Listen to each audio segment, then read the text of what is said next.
দ্রব্যমূল্যের দাম যদি কমাইতেও চায়, সব কিছু ঠিক করতে চায়, ওই যে পৃথিবীতে একটা উল্কা ফালাইতে হইব, বাংলাদেশে যত মানুষ আছে সব মরে যায়, নতুন করে আবার নতুন মানব সৃষ্টি করতে হবে।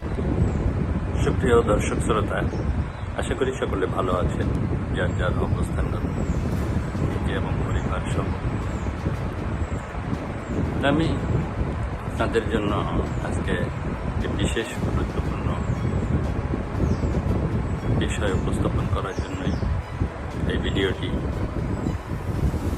তৈরি করেছি, যেটা আপনার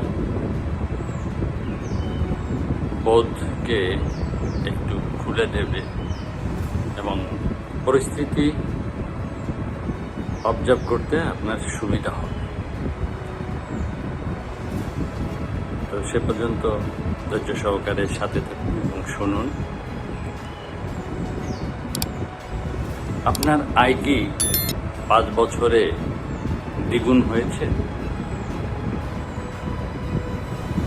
না হলে কেন আপনার বাজারের খরচ দ্বিগুণ হলো?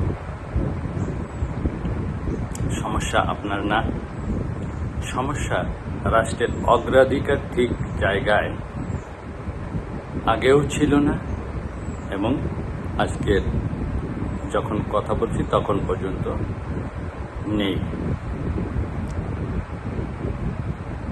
তো বিষয়টি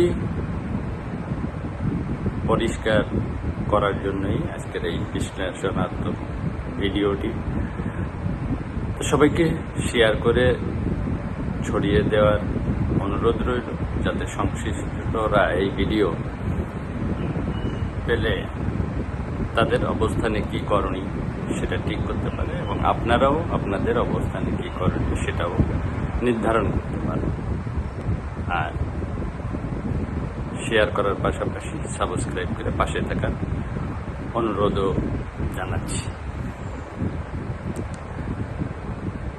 তো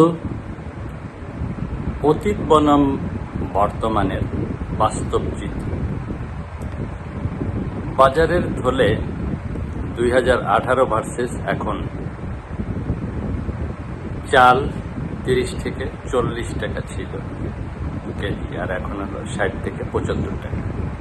সয়াবিন থেকে 90 থেকে 100 টাকা ছিল সয়াবিন তেল, এখন 160 থেকে 180। ডিম ডজন 80 থেকে 90 টাকা ছিল, এখন 140 থেকে 160। গরুর মাংস 450 টাকা থেকে 500 টাকা ছিল, এখন 700 থেকে 800 টাকা।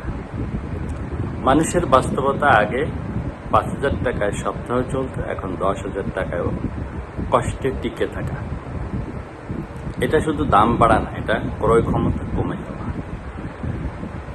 আয় বনাম ব্যয় একটি অদৃশ্য চাপ। বেতন বেড়েছে ধীরে, কিন্তু খাদ্য মূল্য স্ফীতি বেড়েছে দ্রুত। ফলাফল রিয়েল ইনকাম, মানে বাস্তবে আপনি গরিব হচ্ছেন, যদিও বেতন কিছুটা বেড়েছে। কারণ যা বেতন বেড়েছে তা আপনার পকেটে থাকছে। বিদ্যুৎ বাল্ব আছে কিন্তু তা জ্বলে না, আলো নেই, মানে বিদ্যুৎ। উৎপাদন ক্ষমতা বেড়েছে কিন্তু জ্বালানি সংকটে লোডশেডিং আবার ফিরে এসেছে। উদাহরণ 2022-23 সালে শহরে গ্রামে 4 থেকে 8 ঘন্টা বিদ্যুৎ সমস্যা বা লোডশেডিং হতো। জেনারেটর, আইপিএস খরচ পরিবারের অতিরিক্ত বোঝা। তো এখন সেটা বেড়ে কোন পর্যায়ে গিয়েছে আপনারা বাস্তবে সেটা অনুভব করছেন। বৈশ্বিক ধাক্কা, স্থানীয় কষ্ট। বড় কারণ রাশিয়া ইউক্রেন ওয়ার, কম তেল জ্বালানির দাম বিশ্বে বেড়ে যায়। কিন্তু প্রশ্ন, সব দেশেই দাম বাড়ছে, কিন্তু আমাদের কষ্ট এত বেশি কেন? উত্তর হলো, আমদানি নির্ভরতা বেশি, আভ্যন্তরীণ বাজারে নিয়ন্ত্রণ দুর্বল। এই সম্প্রতি যুদ্ধ শুরু হয়েছে ইরান, আমেরিকা এবং ইসরায়েল, তার মানে মধ্যপ্রাচ্যে উত্তেজনা। আর সে কারণে আমাদের দেশে তেল সংকট গ্যাস সংকট, আর এই তেল গ্যাস হলো আমাদের জ্বালানি, আর এই জ্বালানির অভাবে আমাদের বিদ্যুৎ এখন টালমাটাল অবস্থা।